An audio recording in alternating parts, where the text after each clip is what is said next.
Hello friends, welcome to RJ classes. आज इस video में हम आपके लिए लेकर आए हैं प्रैक्टिस सेट 3 प्रैक्टिस सेट इससे पहले हम अपलोड कर चुके हैं अपने चैनल पर। आप चैनल पर जाकर देख सकते हैं। और यहाँ पर प्रैक्टिस सेट 4 है। यहाँ पर आपको क्वेश्चंस मिलेंगे लिटरेचर से रिलेटेड, जो आपके सभी कॉम्पिटिटिव एग्जाम्स में आपकी हेल्प करेंगे। यहाँ पर आप अपने कॉम्पिटिटिव एग्जाम की तैयारी कर सकते हैं। और इसी तरीके से हम अपने चैनल पर लिटरेचर से रिलेटेड वीडियोस लेकर आते रहते हैं। अगर आप प्रिपरेशन कर रहे हैं लिटरेचर की तो प्लीज़ चैनल को सब्सक्राइब कर लीजिए और साथ में जो बेल आइकन है उसे भी प्रेस कर दीजिए।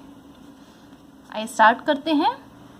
फर्स्ट क्वेश्चन है, the Norman conquest occurred in. जो नॉर्मन कॉन्क्वेस्ट हुई थी वो कब हुई थी? ये हुई थी 1066 में।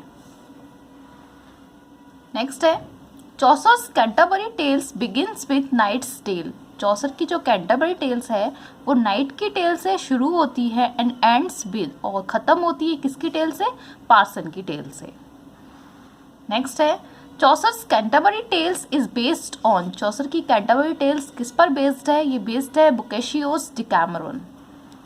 नेक्स्ट है, Black Death which occurred during the time of Chaucer is also called.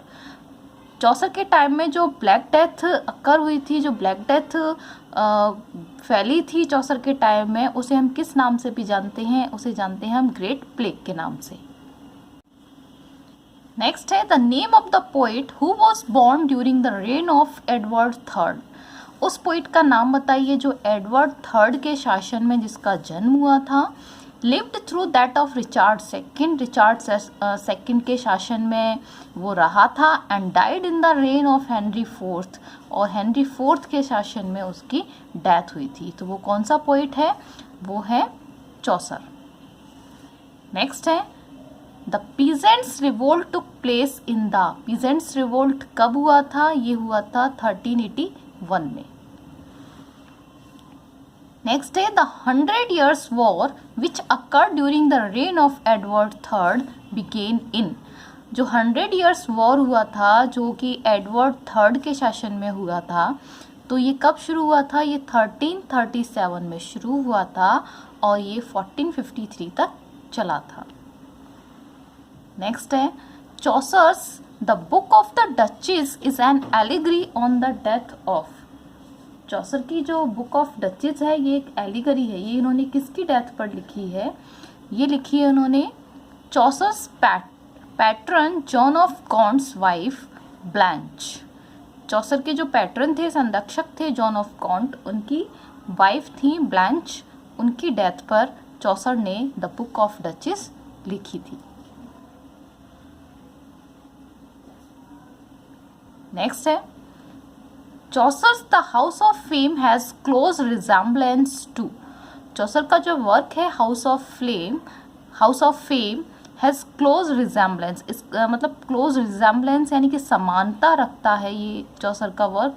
किसके वर्क से इस वर्क की समानता है? वो है दांतेस डिवाइन कॉमेडी। दांते की जो डिवाइन कॉमेडी है उससे समानता रखता है द हाउस ऑफ फेम, यानी कि लगभग मिलता जुलता है। रिजेम्बलेंस का मतलब होता है मिलता जुलता। नेक्स्ट है, Chaucer's Troilus and Criseyde was influenced by. Chaucer का जो वर्क है ट्रोइलस एंड क्रिसेड, ये इन्फ्लुएंस हुआ यानी कि प्रभावित हुआ। किससे प्रभावित हुआ इनका वर्क? ये प्रभावित हुआ था बोकेशियोस फिलास्ट्रेटो। बोकेशियो की फिलास्ट्रेटो से प्रभावित हुआ था। नेक्स्ट है, the first group of pilgrims to come to the Tabard Inn was. Pilgrims का जो फर्स्ट ग्रुप टेबार्ड इन में आया था, यानी चौसर की जो कैंटरबरी टेल्स है उसमें जो पिलग्रिम्स हैं उसका जो फर्स्ट ग्रुप टेबार्ड इन में आया था वो कौन थे? वो थे the Knight, the Squire, the human. Next है, the name of the Prioress in the Canterbury Tales is. Canterbury Tales में जो प्रायरेस है उसका नाम क्या है? वो है एग्लेंटाइन। नेक्स्ट है, the character represented by Chaucer as a scorner of books. Canterbury Tales में चौसर ने कैरेक्टर रिप्रेजेंट किया है जो कि स्कॉर्नर ऑफ बुक्स, यानी कि बुक्स से स्कॉर्न करने वाला, घृणा करने वाला, नफरत करने वाला है बुक्स से। And interested in fine clothes, और इंटरेस्टेड है किसमें, फाइन क्लॉथ्स में, अच्छे अच्छे क्लॉथ्स में, हंटिंग में, शिकार करने में, एंड फुल ब्लडेड हॉर्सेस, यानी कि जो हॉर्स होते हैं, बहुत अच्छे जो हॉर्स होते हैं, फुल ब्लडेड एंड पूरे जोश से भरे हुए जो हॉर्स होते हैं, उनमें उसको इंटरेस्ट रखता है। तो इस तरह से किस कैरेक्टर को चौसर ने रिप्रेजेंट किया है, तो वो है मॉन्क। नेक्स्ट है the words amor vincit omnia was engraved on the brooch of. ये वर्ड्स हैं आमोर विंसिट ओमनिया, ये किसके ब्रोच पर इनग्रेव हैं, यानी कि लिखे हुए हैं, छपे हुए हैं, उभरे हुए हैं, किसके ब्रोच पर, ये प्रायोरेस के ब्रोच पर उभरे हुए हैं आमोर विंसिट ओमनिया। इसका मतलब है लव कॉन्कर्स ऑल थिंग्स, यानी कि आमोर विंसिट ओमनिया इसका मीन्स है लव कॉन्कर्स ऑल थिंग्स, यानी कि जो लव है, प्यार है, वो सभी चीज़ों को जीत लेता है, किसी पर भी विजय प्राप्त कर सकता है। नेक्स्ट है the Miller's wart on the nose, wide black nostrils and mouth as big as a furnace are physiognomic details pointing to his।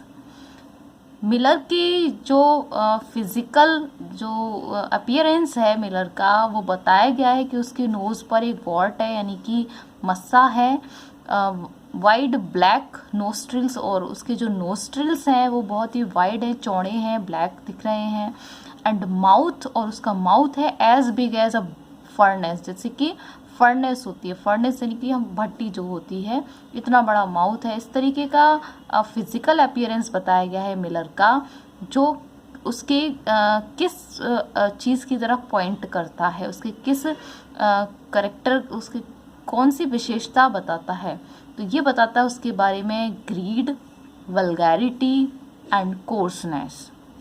वो लालची है, वल्गर है, कोर्स है यानी कि र्यूड है, भद्दा है।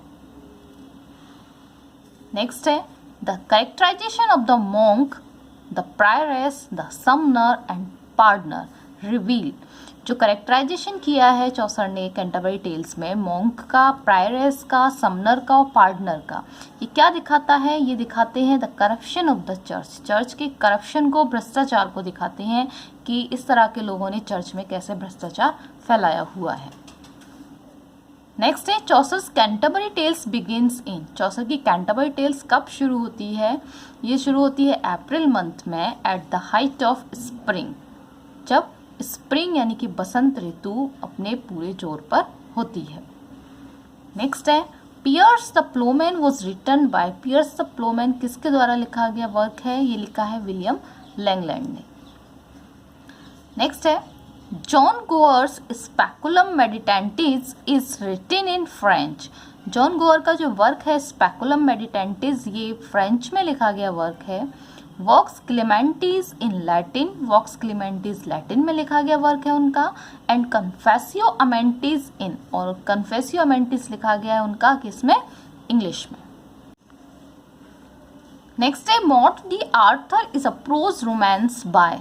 मॉर्ट डी आर्थर एक प्रोज रोमांस है जो किसके द्वारा लिखा गया है, ये लिखा गया है थॉमस मैलरी के द्वारा।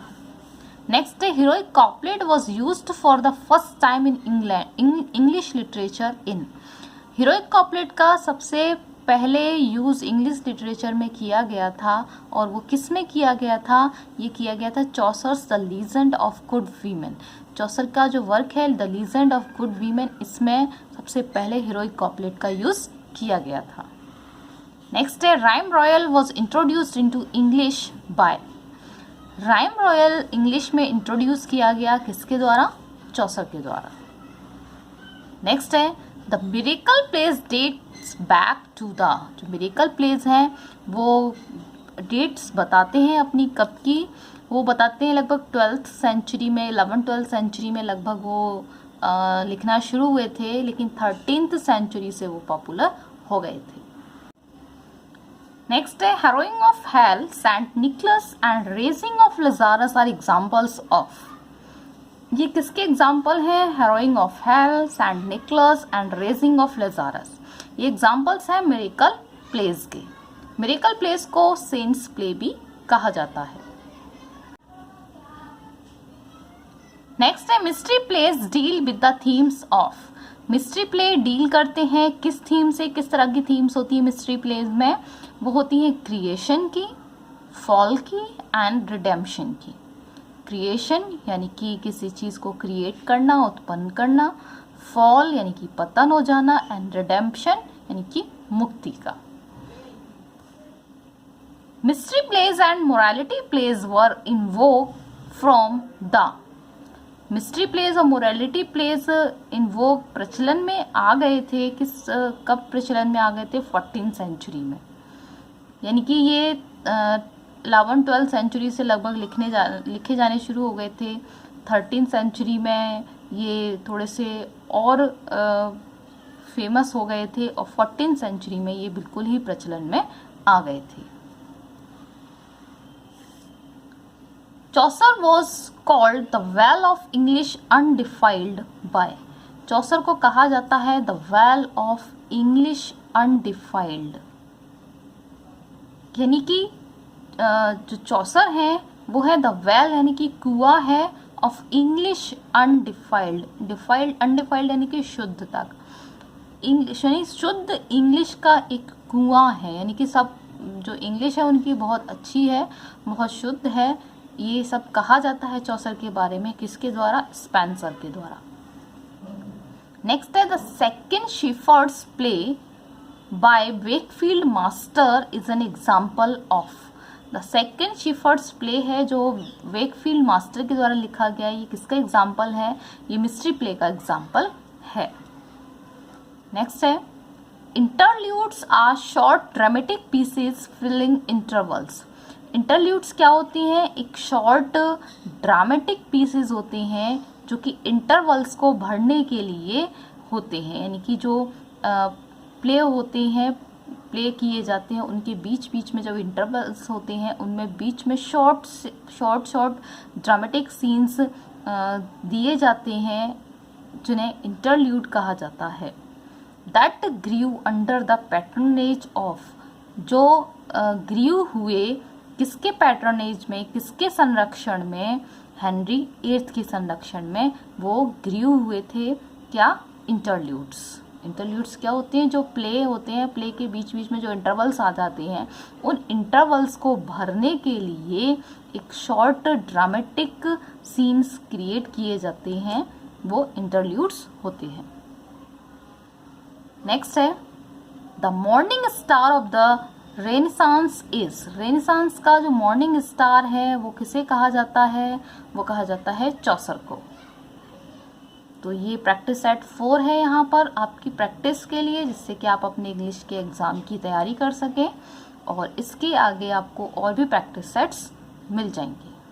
तो हमारे चैनल के साथ बने रहिए, चैनल को सब्सक्राइब कर लीजिए और साथ में बेल आइकन ज़रूर प्रेस कीजिएगा, जिससे कि हमने अब नेक्स्ट वीडियो जब भी अपलोड करेंगे तो नोटिफिकेशन आप तक पहुंच जाएगा। Thank you.